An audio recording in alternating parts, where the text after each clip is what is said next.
Thank you for tuning in to the Logic of God podcast. I'm Cody. I'm Gina. And I'm Ben. If you're returning, thank you for coming back. And if you are a new guest, welcome.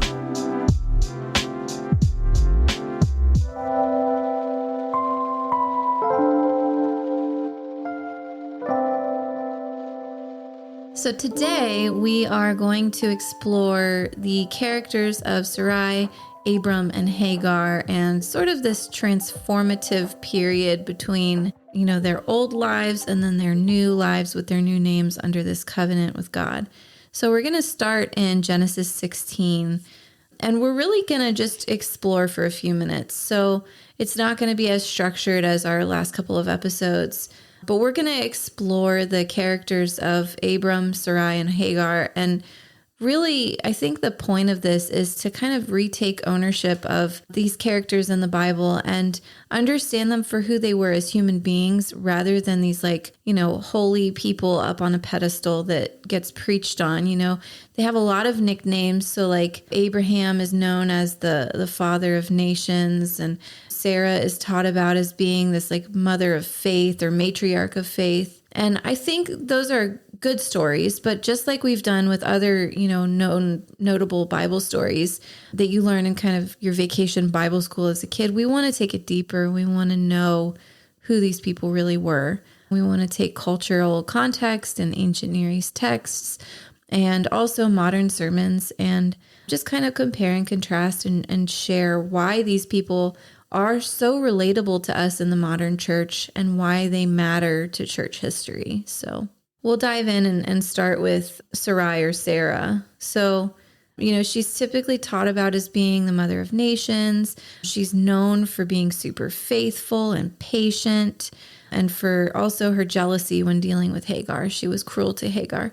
And she's notably taught by Spurgeon and John Piper and Tony Evans, also Priscilla Shirer, but Shirer does a better job of balancing the good with the bad in her character. So some things that I think make her unique are that, in that culture, wives were not, I don't think, as vocal as Sarah was. She had an active role in her marriage as a decision maker. She led, her household occasionally. And there were times where Abraham gave her autonomy to make decisions that really he probably should have made. I do think that's sometimes true. But what's interesting about Abraham, Isaac, and Jacob is that they all have fairly vocal wives. Abraham has Sarai, like we're talking about. And yeah, she's very vocal, like you just said. But then there's also Isaac. Isaac marries Rebecca, and Rebecca also is fairly opinionated, and it's her intervention that leads to Jacob getting his blessing. And Isaac was aware of how Rebecca felt about their children, and they did have discussions about it. But it's ultimately her opinion, her force of will, and her intervention that leads to Jacob getting a blessing. And then when Jacob goes off to his uncle Laban to find a wife, and he ends up marrying the two sisters, which turns out to be not a great decision. But he marries both Leah and he marries Rachel. And they're both constantly vocalizing things. They're jealous of one another. They're constantly talking to Jacob about, who he's spending too much time with. When they're not getting enough children themselves, they offer up their servants, and that confuses things even more. It's interesting how often these men specifically seem to have wives that are very opinionated. And it's not in the Bible always presented as a bad thing, like with Moses and Zipporah. And we'll get to them eventually, but Zipporah seemed like her thinking and her initiative seems to be a good thing as well. And it saves Moses' life at one point, which we will eventually get to. Don't worry, we will explain the whole foreskin slap down the feet. But it seems to be a mixed bag. It seems like there are times where wives lift up their husbands and support them and help them and even at times save them. But other times where they seem to drag them down. And to be fair, the husbands are equally capable of saying no, but they never seem to. Yeah, and what I find interesting is when you read about Noah, when you read about, the generations between Adam and Noah, you don't hear about wives. We don't even know Noah's wife's name. So it's interesting that now with Abraham, suddenly we have this more prominent and vocal decision maker through his wife. I think it's also notable that most of the time, the friction that we see comes from One, people trying to take God's word into their own hands, but also women attempting to gain children by introducing other women into the marriage through a kind of surrogacy. That's, oddly enough, a very frequent theme found in Genesis. Yeah, you do see that with Hannah and Peninnah, and, you see the same tension there between the two women that Sarah and Hagar experienced. So it's definitely not an uncommon theme, but it's definitely also not like a blessed thing to do. It seems almost like they've made a decision out of desperation because they're tired of waiting and they're forcing God's hand. And there's been a kind of strange movement in the modern Christian world, thankfully not a very big one, but there's been some people who've tried to argue that monogamy is not in the Bible and that polygyny, I think is what they try to call it. Yeah, the marrying of multiple wives is actually good. But when you actually look at the stories where men have multiple wives, it never ends well. Like Abram and Sarai are not perfect people, but they have what seems to be a pretty decent relationship, and they talk to one another and they figure things out, even if their decisions aren't always right. They talk to one another and decide to lie about Sarai. It's not that Sarai pressures Abram into something. They decide it together. So if they're going to make a mistake, they make it equally together. But later on, once another woman is introduced into the relationship, which we will get into, things get very dicey. Yeah. So I would argue, even for the parts of the Bible that talk literally about marrying one person, whenever we're introduced to people with multiple relationships, multiple marriages, even not true marriages, where it's just a woman to provide surrogacy, it doesn't work out. It's definitely difficult. Like in modern times, it's difficult to reconcile the idea of multiple wives with this idea that we have in like wedding vows today. Like, the man and woman, they cleave to one another. They leave their mother and father. And then, you have the cord of 3 strands from Ecclesiastes. It's not a cord of multiple strands because of multiple wives. It's a cord of 3 strands. And so to me, like, there's just a lot of imagery that doesn't leave room for multiple spouses. And I think, when we look at the examples that are set for us where people did take more than one wife in the Bible, there sort of is like a curse, kind of like what you said earlier, Ben. It seems to be that it's not blessed. It might not be cursed, but it's definitely not blessed. Yeah, and that isn't to say that God will condemn the offspring forever. But we'll get into it in a little bit. There does seem to be something for the poor choices of the parents having an irreversible effect on their children. Right.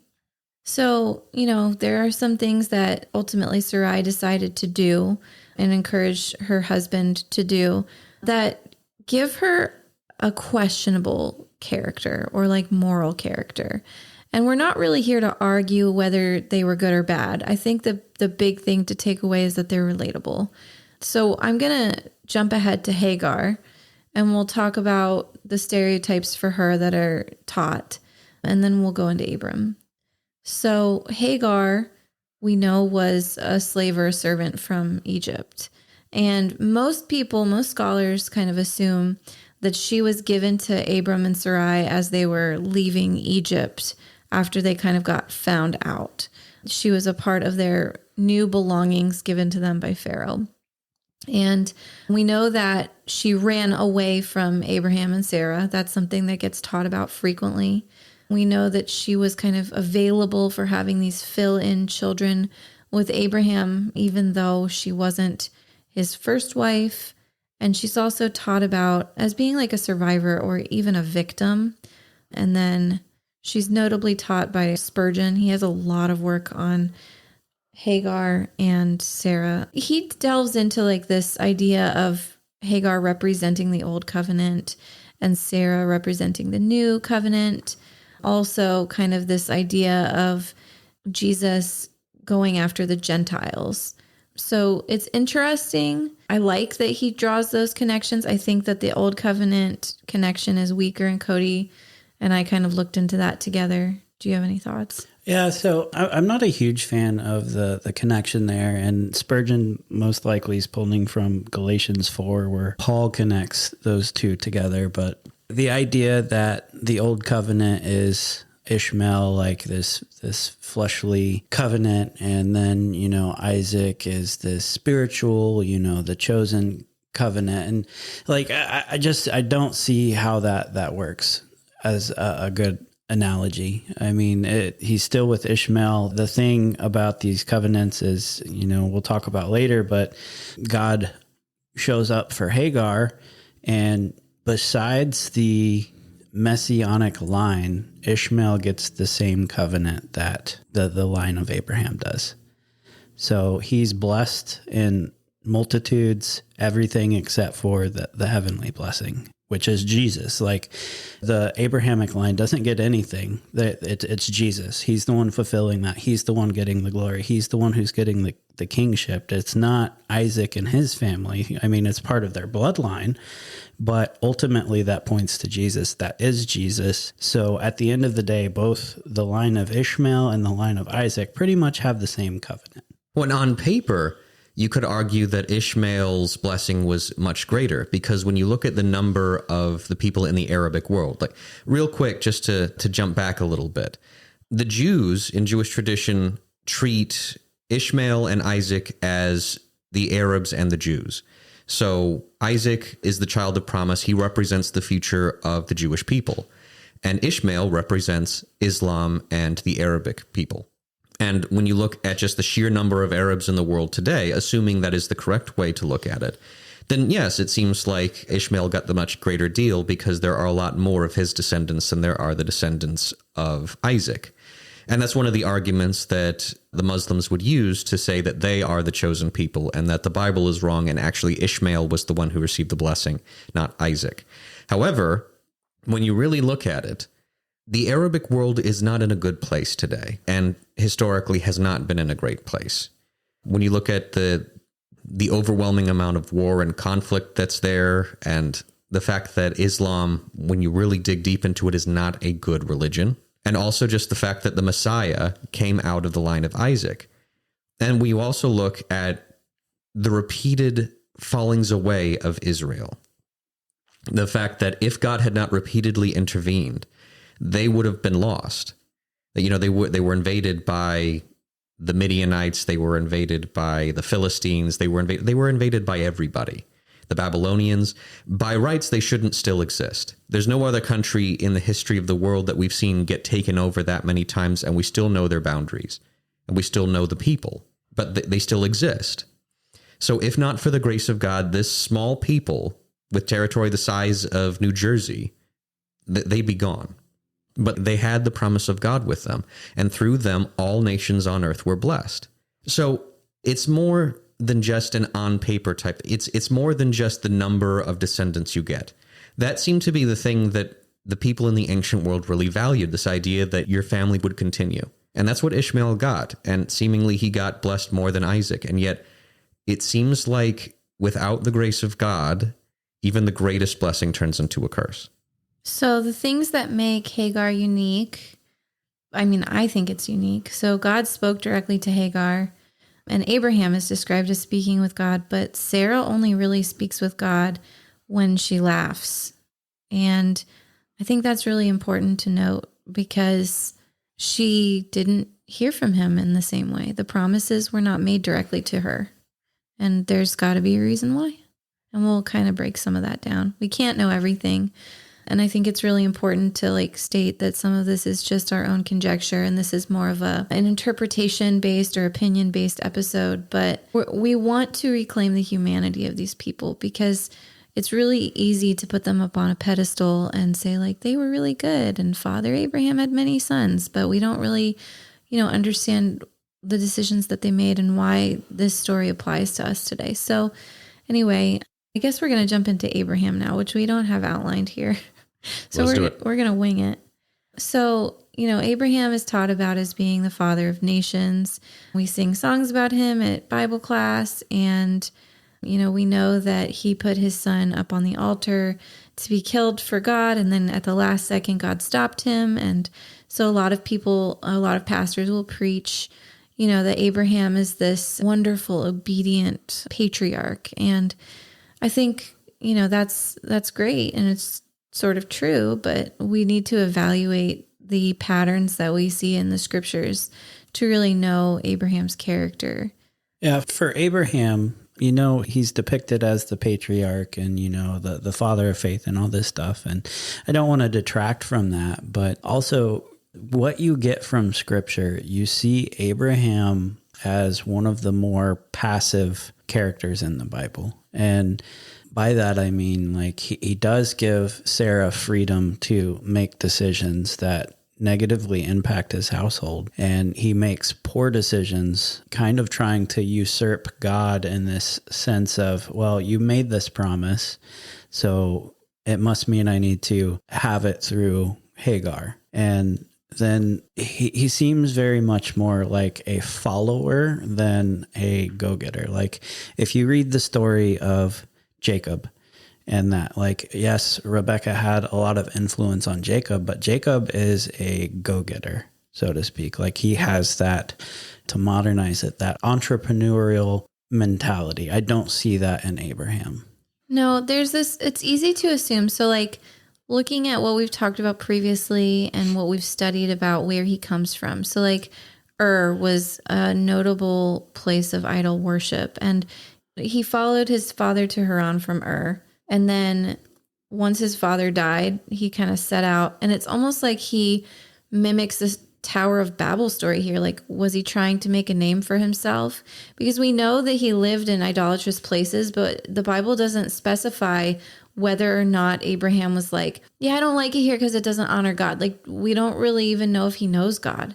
And yet this voice starts speaking to him as he's traveling. And that's his first introduction to God.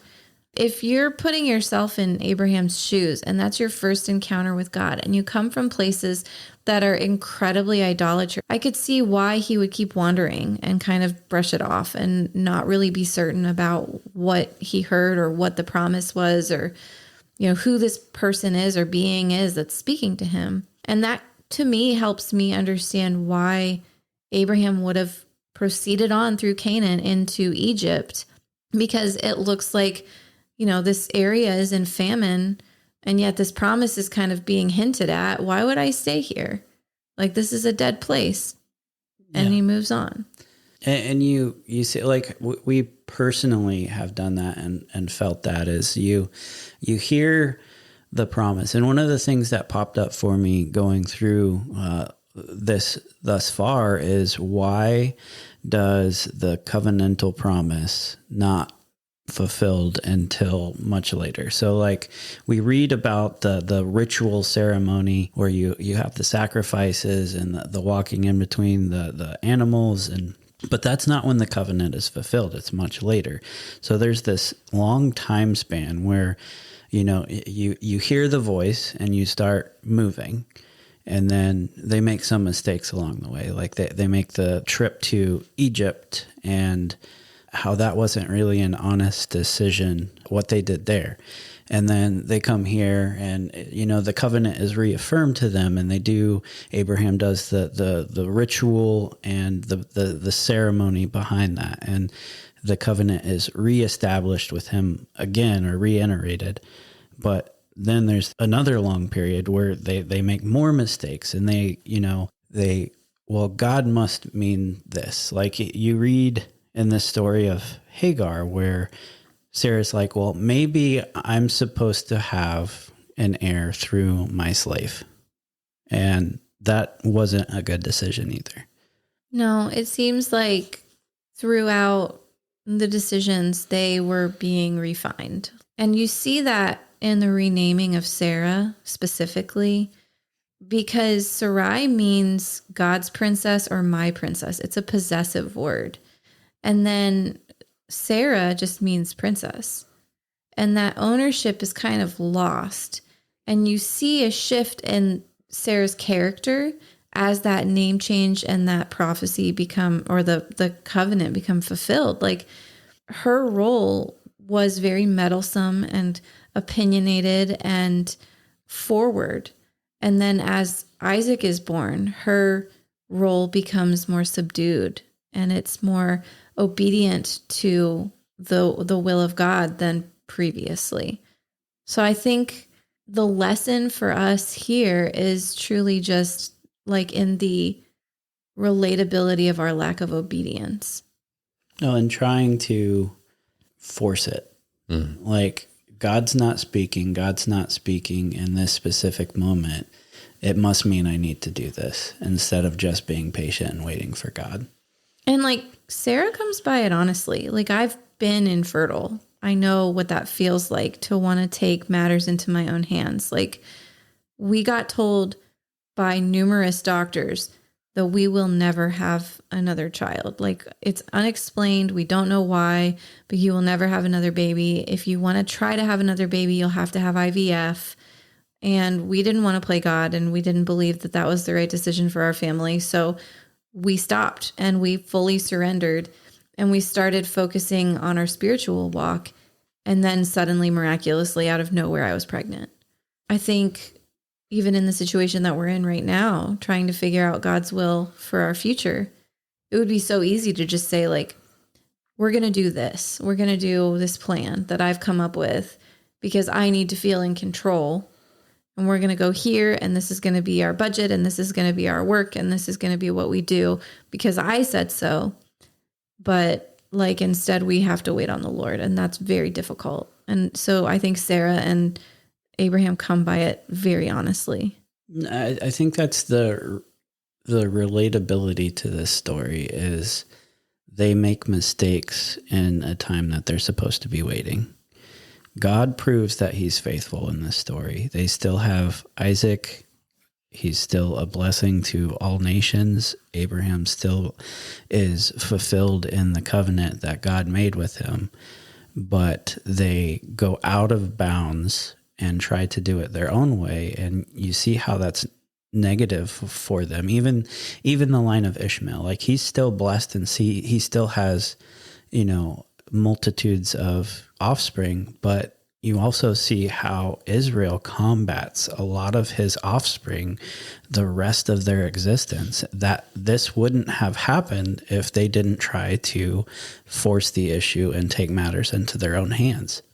Yeah, and then you also see this element of doubt. Like, God confronts them repeatedly and makes these promises. And every time he talks, he gets more and more specific and clear on what he's doing. And the last time and the most specific time that he makes this promise that he's going to make Abraham so numerous, Abraham laughs in Genesis 17. He laughs and he's like, really? Like, now, after all this time, now I get this? And it didn't connect for him. And I think that's part of why he laughed, was like just out of this, like, are you serious right now? And this is taught a lot as like a joy laugh. And that's why they named, Isaac, which means laughter. Like, I don't see it. That's not what I read in text. I don't read this, oh, we're so happy, we're laughing, this is a happy laugh. And you see that with the response of Sarah. Like, she laughs too, and she lies about it. And it is not this happy laugh. It is, really? Like, now? I'm an old lady now. I've finally gotten comfortable. There's a teenage boy hanging around, and now? And what's in the text there that points to that direction is, God reiterates, like, is this impossible for your God? Like, is this out of bounds for me? Can I not do everything? I don't think she really knew God before that time. I don't think that she trusted and surrendered to him the way that she does later. But she had to see it to believe it. I don't think either of them really got to know and trust God until very late in their walk.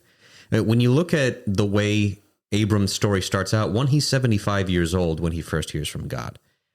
And even then, he trusts God.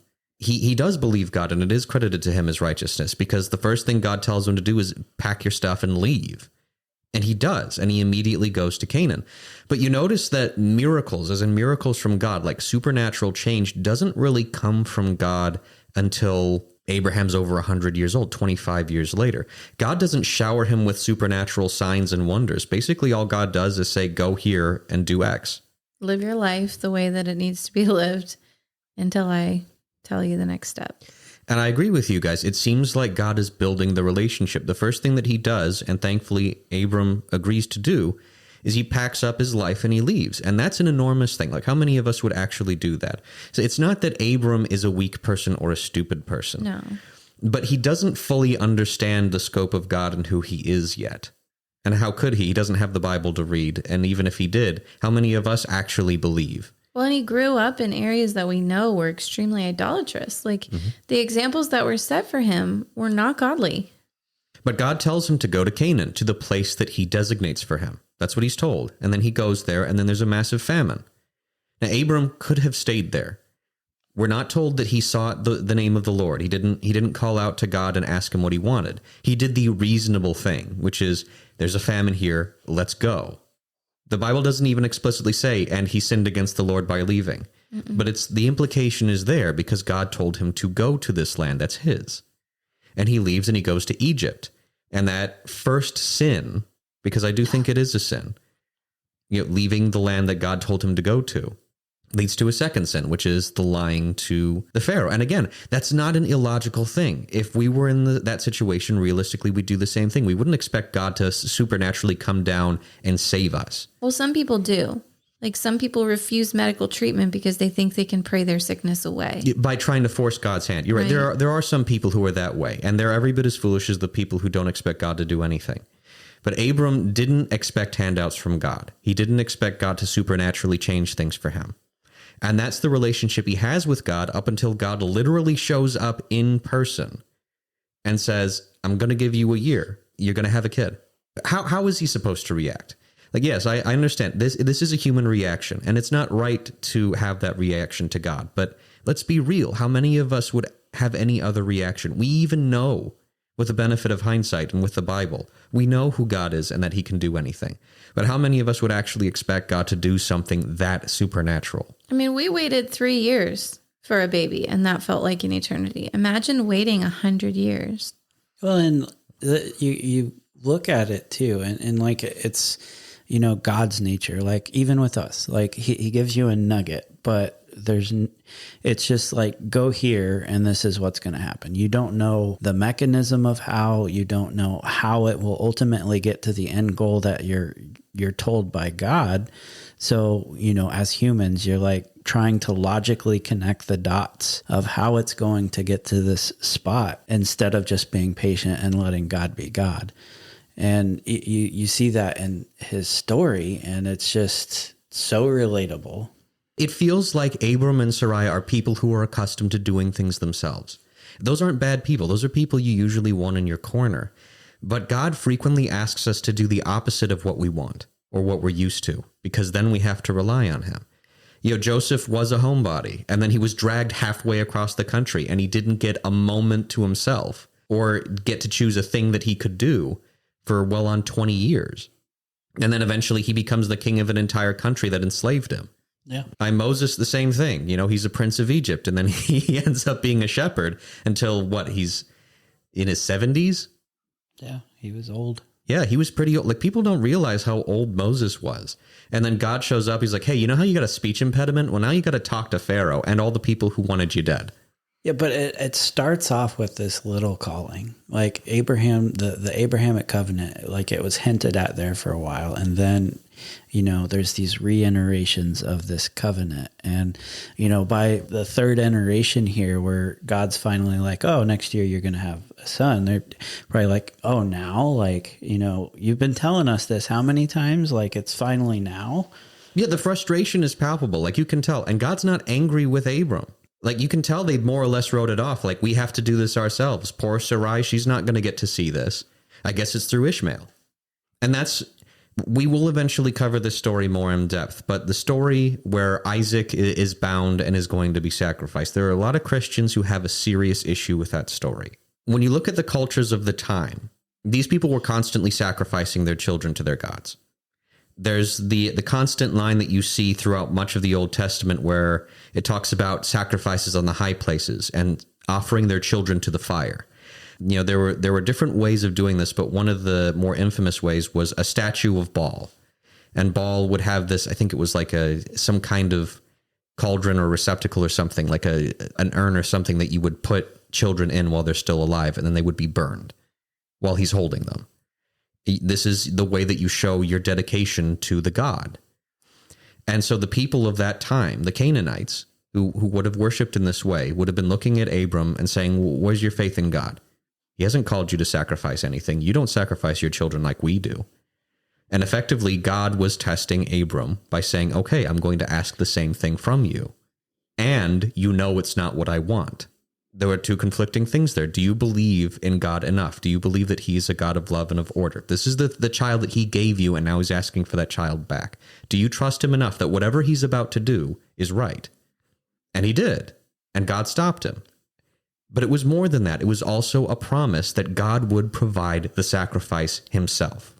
And he did through Jesus Christ. And again, we will get to this story because it's a beautiful story. It is, again, one out of a million different gospel messages that God hides throughout the Old Testament. But the point is that by this point, you do see that finally Abram is really starting to trust God on a supernatural level, not just a simple, okay, tell me to go someplace, I'll go there. It's, okay, whatever happens, mundane, supernatural, whatever, it's you. And I trust you with it. And he still makes mistakes after that point. Like, I'm pretty sure after that point is where he goes again to a different land, and there's the king, and they do the same lie. Oh, this is my sister. Yeah. Yeah, Abraham does that twice. And then his son does it once. Funny stuff. Real knee slapper. He's not perfect. He's not meant to be seen as perfect. And I do think that either we will mount him on a pedestal and talk about how amazing and incredible he is. And to be fair, he was a righteous man. There's a reason why the Old and New Testament reinforces that idea. Abraham believed God and it was credited to him as righteousness. But sometimes we look at the lying stories and we're like, he should have just trusted God. Yes, he should have. And so should you. What would you have done in this situation? No, it's hard unless you've lived through that to know. Like, and that's where the relatability, I think, is for Gina and I. Is like, we've been in situations like that, and we've done the same stupid stuff of not relying on God and trying to, God must, like, he's saying no to this specific thing, so that must mean he's wanting us to do this other thing when he hasn't really told us to do that. It's just, we only see those two options. It's like an act of divination. It's like you have a certain number of options in your head, and you're trying to figure out what God wants from you. And that's reasonable because it's like he doesn't always just tell you. In fact, he rarely tells you. It's fun when he tells you because then it doesn't matter. You can just do it. But in those dry periods, those famines where you're trying to figure out what you do, the option to stay isn't there, or at least you don't think it's there. No, like our current situation. So I've been out of work for 6 months now. We have the house on the market. We are moving. Like it seems like God is telling us we're moving, and we're okay with that. Well, I make the joke, we can have a home, but not a house. We can have work, but not a job.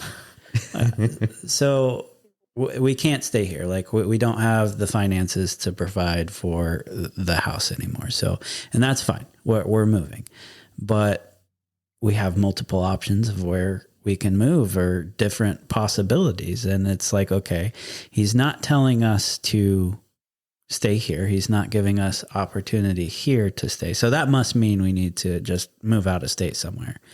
But he hasn't told us that either. So we're being patient and where we're being called to, but it is really hard not to just come up with some strategy and a plan and be like, oh, well, God's making us sell our house, so that must mean we need to move out of state. Or like saying, I have free will. I have the benefit of free will. So like, what could possibly go wrong with me just doing what I think I should do when God may or may not have gone before me? And there are more parallels than just that with you guys. So Cody has actually heard from God before. Actually, both Gina and Cody have heard from God before. But Cody doesn't tend to talk much about what he's heard from God. And there were, across 3 months, he received 3 different words from God. They were all in ancient Hebrew, and he didn't know what they meant.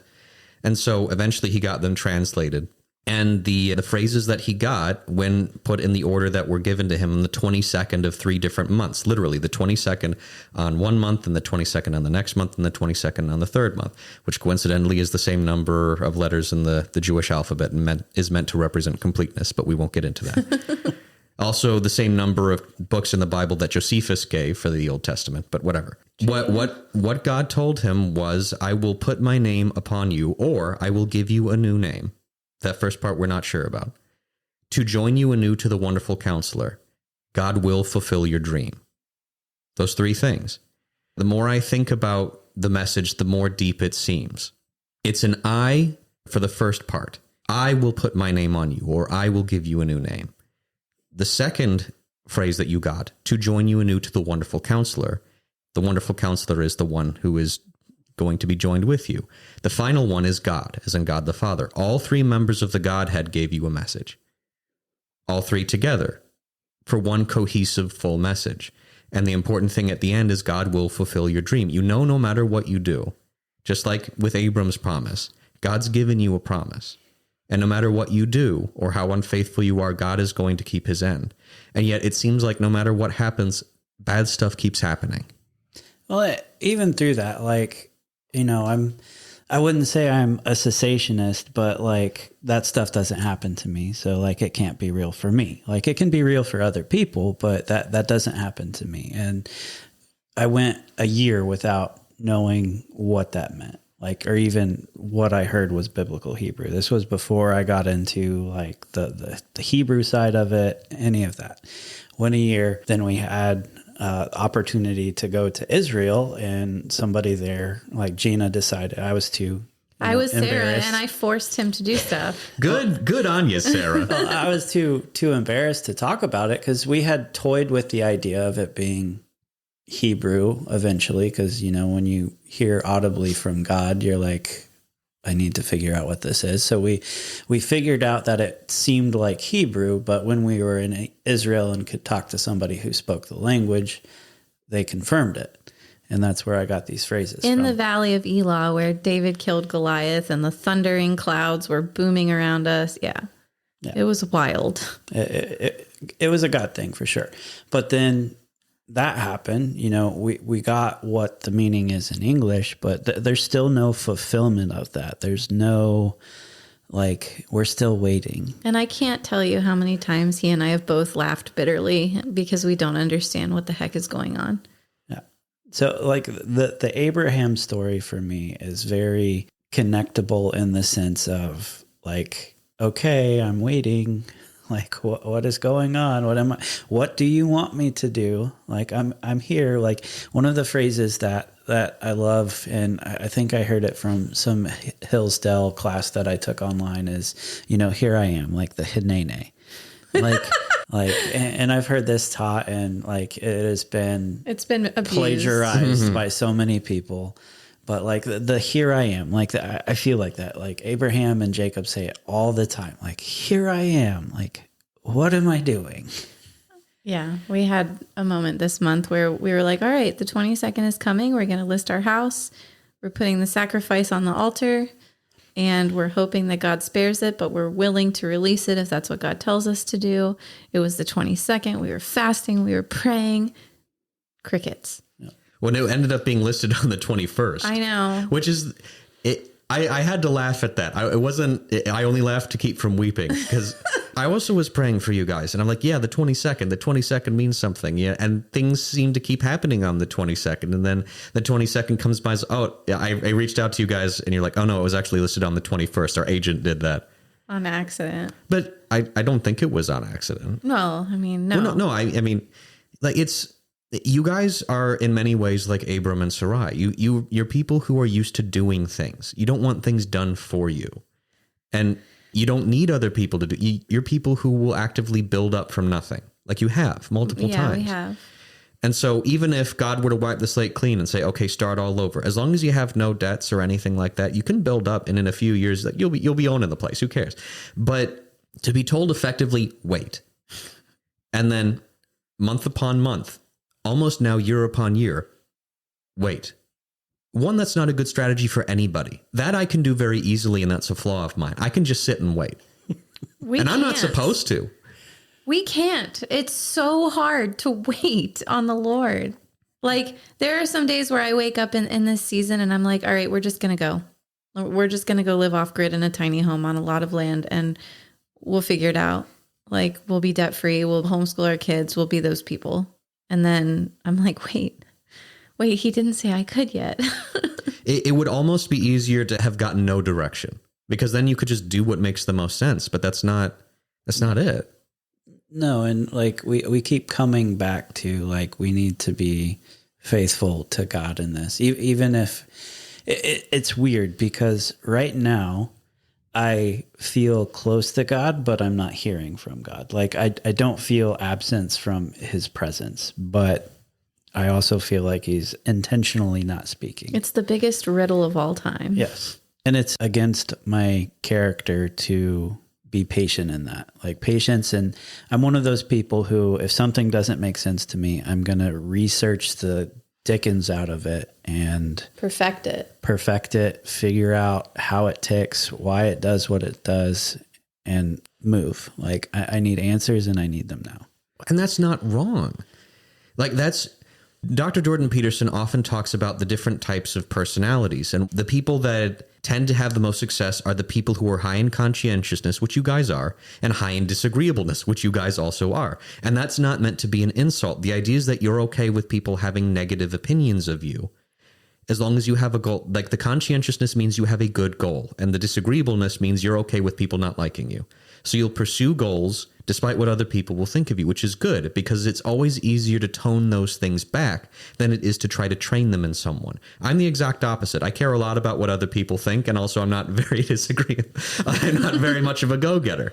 So like it's different for me, and you guys have rubbed off in a very good way for me. You know, we were at Universal trying to hand out stuff, and like I didn't want to hand anything out, and Cody's the only one handing out the little stickers that we have. I handed one out. I didn't realize she was 13, but I did hand one. You did, actually. I'm the only one who handed none out. I gave it to her. Oh, you did? Yeah. Well, it was my idea.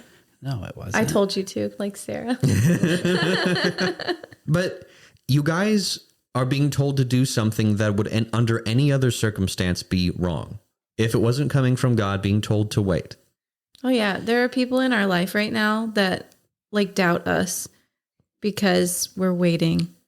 Like when people ask us, what's your plan? We don't know.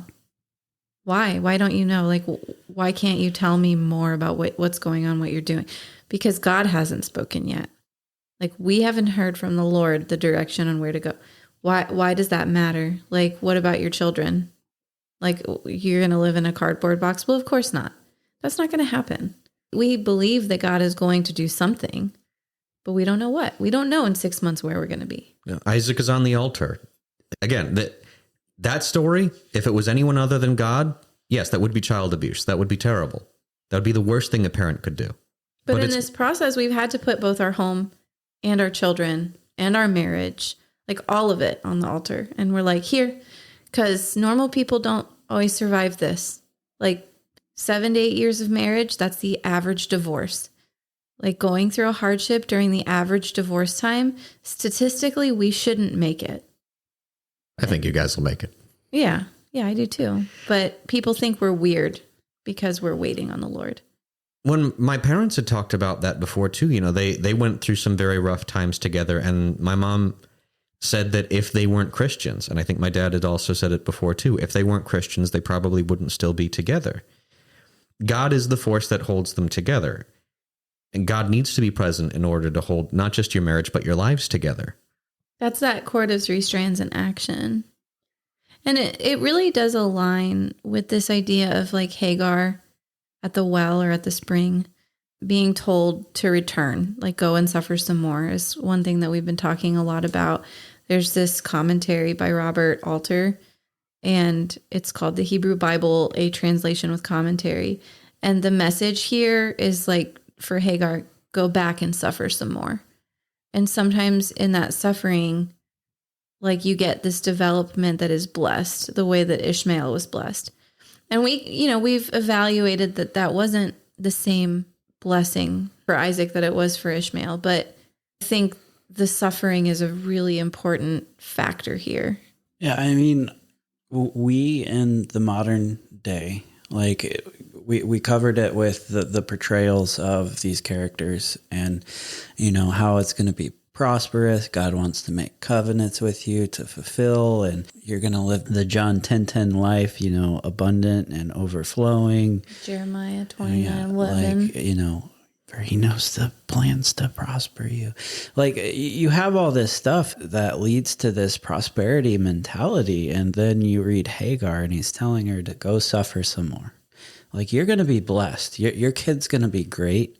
He's going to father 12 princes, which historically we know to be tribe chiefs, not royal princes. Yeah, but you have this idea of going to suffer, and Christians should suffer. Like, we're promised to suffer. Peter talks about it, like both First and Second Peter, like, we're going to suffer, and we're supposed to count it as a blessing that we can take on a bit of suffering to mimic the suffering that Christ did for us.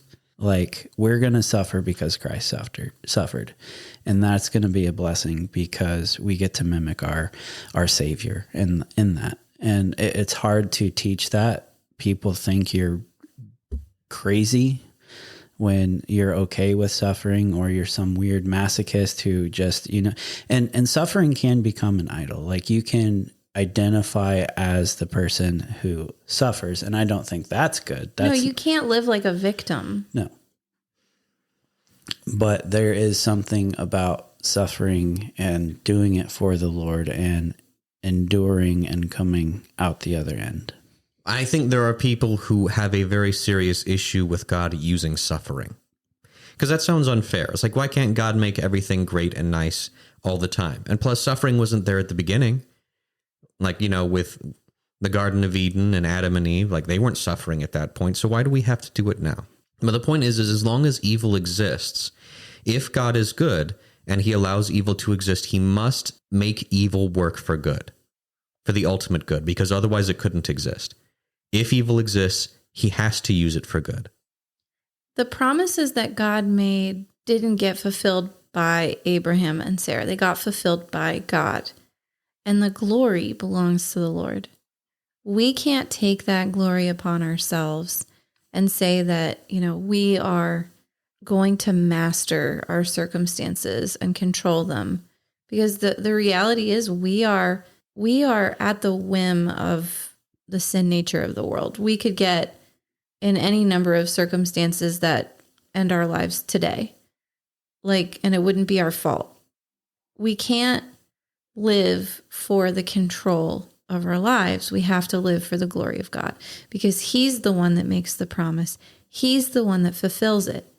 Now we have to be discerning in which promises are for us and which promises are specifically for people in the Bible.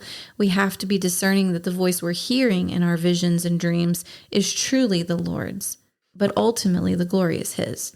I think that's ultimately the true purpose of suffering. We're born into this world imperfect, and as long as we have it good, we're not forced to confront the worst parts of our nature.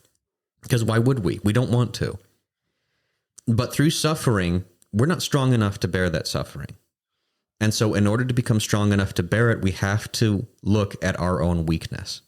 And through facing our own weakness, we become stronger. And in that strength, we find the Lord at the heart of it. All good things come from him. So the only way for us to become stronger through suffering is to seek the Lord. It's not something we want to naturally do, because when we're comfortable, God's kind of scary. And by our nature, we're kind of separated from him. So growing closer to him is painful, just by its nature. But if you're already discomforted, if you're already suffering, that's when it makes more sense to seek the Lord. Finally, there's a reason. Like David said in the Psalms, there's no one who seeks the Lord, not one. I think that's what he means. When everything is good and the world is as it should be, we don't want to find God, because God's going to complicate things. Oh, and we're good. Okay. Well, I keep telling Cody, I know what it was like before I knew the Lord. I know the ease of decision making and, the consequences of being irresponsible. I know the freedom and kind of that footloose and fancy free of a godless life. And there are some days where I look at where I am today, in this waiting, and I kind of feel like I'm in a straitjacket. And I feel like I've matured to the point where I don't have the like wonder, the sense of wonder that a child has at God, because I know him. And now it's like, I know him well enough that I'm without excuse. And so if I try to take matters into my own hands and try to control it and try to go back to that lawless girl who didn't know Jesus that I was, God's going to hold me accountable for that. And there has to be that's the working out your faith and fear and trembling that they talk about. Like, you know God well enough that you don't have an excuse, but it's difficult because I remember how easy it was. Well, that's why Paul talks about how horrifying the law actually is. The law enables you to understand the nature of sin and how terrible it is. When you're living in sin and you don't know what's going on, it's like, what's it to you? You don't know what you're doing. And in many ways, it doesn't make the sin quite as terrible because you don't understand what you're doing. It takes knowledge to really sin in a horrible way. Sin is sin no matter what. It puts distance between us and God. But when we understand, like that's why we punish children differently from adults, because kids don't know what they're doing. Even if there are consequences to theft, if you're a kid, or bullying, or hurting people, you don't know what you're doing, but an adult does.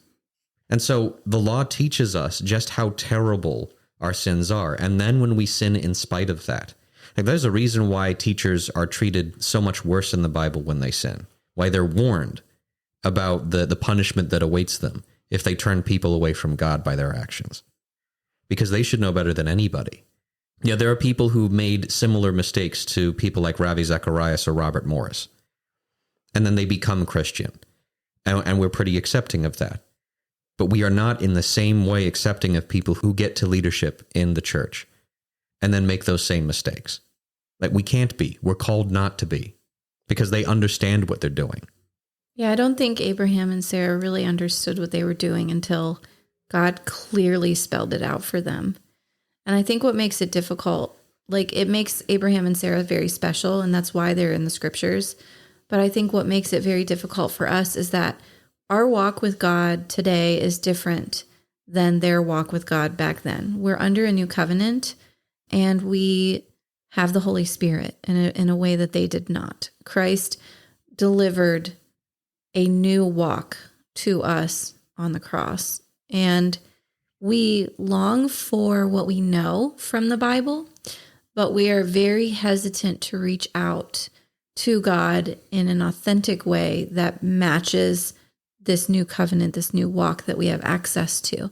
And I think that's why we get a little resentful and we laugh bitterly, kind of like Abraham and Sarah did, because when we do hear, it's not always clear. Like Cody, he had to wait to understand what it meant, and he still doesn't really understand how it's going to work itself out in his life. I've heard things from God that I'm like, what was that? And so I know that the Holy Spirit is active, but the translation or the understanding isn't there. Our walk is different, and God probably isn't going to tell us in explicit instructions what we have to do in our situation. And that's the upsetting part sometimes.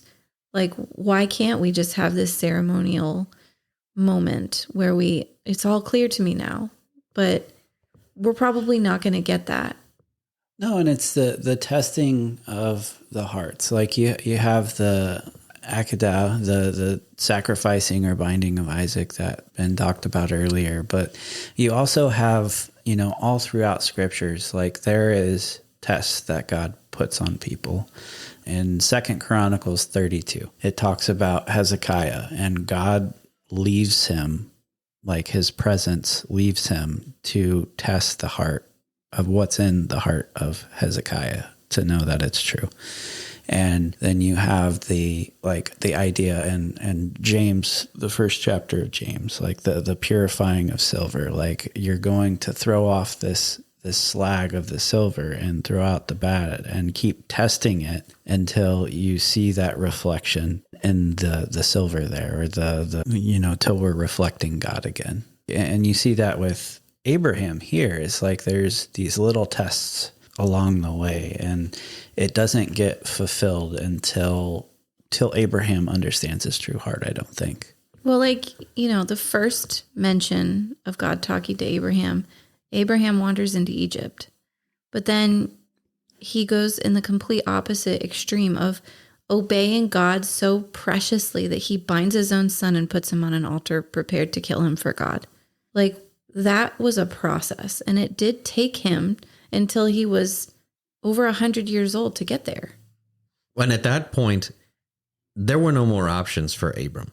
If he gave up his son and it turned out all of this was some big joke or a big lie, there's no starting over. You're 100 years old. You're over 100 years old at that point.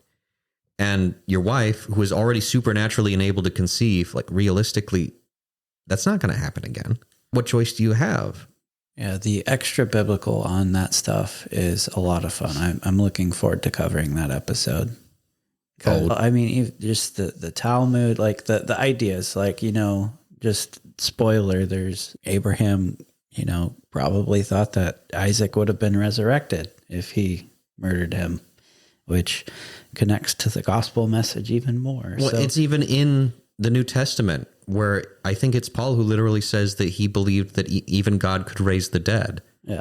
So there's so much to that story, but it was a process getting there. This is that sanctification process of, you don't start out perfect. Abraham and Sarah didn't start out perfect. They failed a lot along the way, but God was still faithful.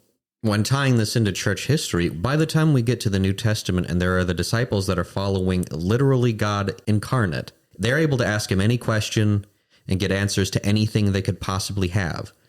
And how often do they have no clue what's going on?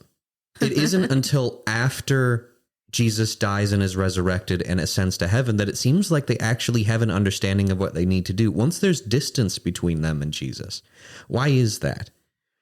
It's because the point isn't for God to hover over your shoulder and tell you every single thing you need to do ever. The Apostle Paul talks about how we don't conform to the patterns of this world, but we are transformed by the renewing of our mind. The purpose is for us to think and become more and more like God himself. That's why what you find with a lot of Christians early in their walk is that God's voice is very clear and he tells them a lot. And you hear this from also, like Nabil loves talking about that in his book, about how early on in his walk with Christ, like there were all sorts of miracles happening and all sorts of crazy things and God talking to them all the time. But eventually that kind of stopped. It never fully stopped, but didn't keep going. He didn't get to live in that high forever. But his way of thinking changed. It was like, that's the purpose, to become more like God. And as he puts that distance between us, you have to lean more and more heavily on the lessons that he's taught you. You have to think like he does. And that is one of the most biblical messages there is. Like the idea of like the purpose of creation, like Adam and Eve, the building of temple in Genesis 1, placing Adam and Eve there to have dominion over, wasn't so God was going to tell them everything to do. They were supposed to replicate God's design. Like I think I quote it all the time, but the Bartholomew and Goheen quote in the Drama of Scripture, they talk about, if you're commissioned by Michelangelo to continue on something that he has started, he's going to expect you as his apprentice to do it just as good or better than he does. And you see that with God. Like he wants our active participation in following his will and enacting it and replicating Eden throughout the world. Not doing it better, obviously. No, but in his will. But in that excellence. In the same excellence. In the mentality, God did it this way, that's how I'm going to do it. I want to replicate his perfection. We can't, but that is what you're striving to do.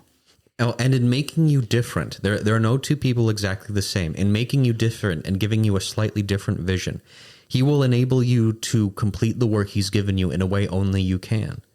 Like that's the true beauty. You're a unique color of paint in this massive canvas of creation. That's your purpose. And we can still fulfill that purpose. Even in this kind of crooked, warped, and sad world, we can do that. We can still try to make Eden as best as we can while we're here. Thank you so much for taking the time to listen to our podcast today. If you liked what you heard, please feel free to subscribe and share and leave a positive review. And if you would like to connect with us on social media, you can do so on Instagram and Facebook at The Logic of God. You can also send us an email at main.thelogicofgod@gmail.com. Thanks again for listening. We hope you have a great day.